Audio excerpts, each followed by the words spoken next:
rejoindre ce matin sur Radio J. Nous sommes en direct avec notre correspondante à Jérusalem, Pascal Sunshine. Bonjour Pascal. Elana. Ravi de vous retrouver Pascal, évidemment, comme chaque matin. Alors on va peut-être commencer par ces derniers développements sur le front nord en Syrie. On parle de frappes de Tsahal et même d'affrontements armés entre Tsahal et des groupes armés. Oui, de nouvelles frappes de l'aviation israélienne hier soir en Syrie. La chasse de Tsahal a visé deux bases de l'aviation syrienne, la base T4 et la base de Palmyre, déjà bombardées par Israël à plusieurs reprises. L'objectif est de les rendre totalement inutilisables par le nouveau régime syrien, mais aussi de prévenir leur récupération par la Turquie, qui cherche à renforcer sa présence militaire en Syrie. On a vu également que Tsahal était en train de mettre en place des positions durables dans la zone tampon au sud de la Syrie, ce qui avait donné lieu à des accrochages avec des groupes armés locaux. Le nouveau régime syrien affirme dans la bouche de Ahmed al-Shareh que son pays ne veut pas d'affrontement et cherche au contraire la stabilité. Cela dit, évidemment, ses liens avec Daesh et son rapprochement avec la Turquie préoccupent les responsables de la défense israélienne. Alors il y a aussi ce qui se passe évidemment dans la bande de Gaza avec l'armée israélienne qui aussi étend, intensifie ses opérations, suite d'ailleurs aux nouveaux tirs de roquettes du Hamas, hein, Pascal. Oui, parallèlement, effectivement, le Hamas a encore tiré hier soir 2 roquettes depuis le nord de la bande de Gaza vers Sderot et l'ouest du Negev. Les 2 roquettes ont été interceptées, il n'y a pas eu de blessés.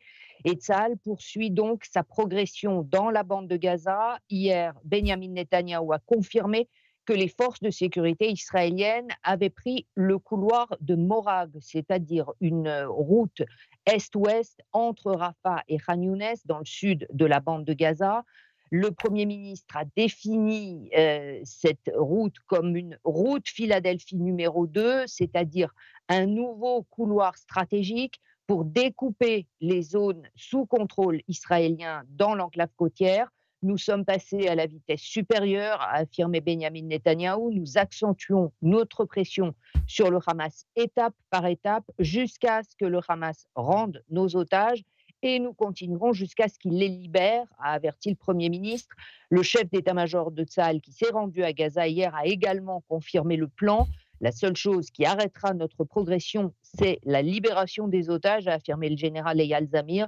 Il y a maintenant 3 divisions de l'infanterie israélienne qui opèrent dans la bande de Gaza. Alors on parle du Hamas, c'est intéressant parce qu'on voit aussi en ce moment de plus en plus la colère des Palestiniens avec ces manifestations et Eva l'a dit dans le journal, une famille gazaoui qui a reconnu pour la première fois avoir tué un policier palestinien. Alors quel est le climat justement dans la bande de Gaza? Est-ce qu'on a des échos de ce qui se passe, Pascal? Ce qu'il faut comprendre, c'est que, en fait, ce qui se réveille maintenant dans la bande de Gaza, c'est la rivalité entre les clans. C'est la base, disons, l'édifice sociétal dans la bande de Gaza est construit sur des clans qui ne sont pas nécessairement amis entre eux. Il y a ceux qui soutiennent le Hamas, certains qui soutiennent encore le Fatah, donc le parti de Mahmoud Abbas. Il faut rappeler qu'en 2007, le Hamas avait renversé le régime de l'autorité palestinienne et avait pris le contrôle de la bande de Gaza. Il reste donc des nids d'opposition à l'intérieur de la bande de Gaza. Il y a aussi des luttes de pouvoir. Et c'est ce qui transparaît maintenant à travers ces manifestations que l'on voit Hmm. se multiplier dans la bande de Gaza, malgré, il faut le rappeler évidemment, une répression extrêmement violente de la part du Hamas. Alors l'autre titre de l'actualité, Pascal, est diplomatique. Il concerne ce voyage de Benjamin Netanyahou, le Premier ministre israélien, en Hongrie. Il est arrivé apparemment ce matin avec son épouse, en dépit donc des mandats d'arrêt lancés par la Cour pénale internationale. Oui, la Hongrie de Viktor Orban reste un des pays alliés proches de l'État d'Israël. Le Premier ministre hongrois a donc invité son homologue israélien pour une visite de 4 jours à Budapest. On sait évidemment le soutien que la Hongrie a apporté à Israël depuis le 7 octobre. On sait aussi que la Hongrie a annoncé qu'elle n'impliquerait pas le mandat d'arrêt émis par la Cour pénale internationale contre Benyamin Netanyahou, ce qui a donc permis son départ Mmh. vers la Hongrie. En Israël, on s'étonne simplement de cette visite de 4 jours, alors que finalement, il n'y a qu'une seule rencontre prévue avec le dirigeant hongrois.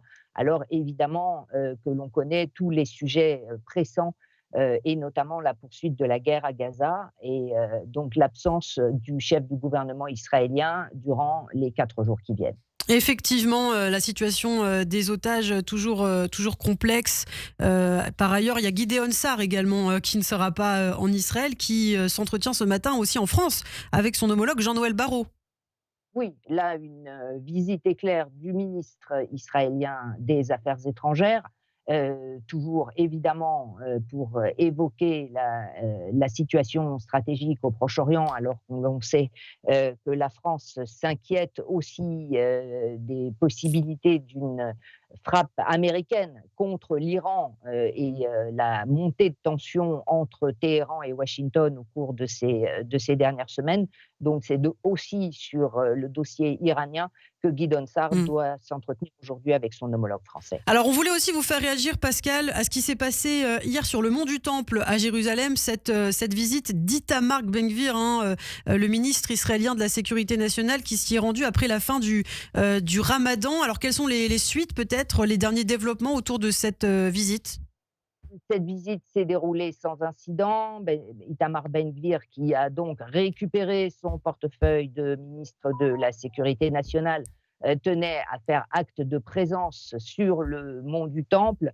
La seule véritable dénonciation de sa visite, en tout cas en Israël, a été celle du parti orthodoxe de Moshe Gafni, qui a critiqué cette mesure-là plus pour des questions d'ordre religieux, Oui. puisqu'on sait que les ultra-orthodoxes sont opposés à la présence de fidèles juifs sur le mont du Temple. Eh bien, merci beaucoup, Pascal. Pascal Zonshine, notre correspondante à Jérusalem. On vous retrouve un petit peu plus tard dans la matinée à partir de 7h26. À tout à l'heure, Pascal. Vous restez avec nous dans quelques instants.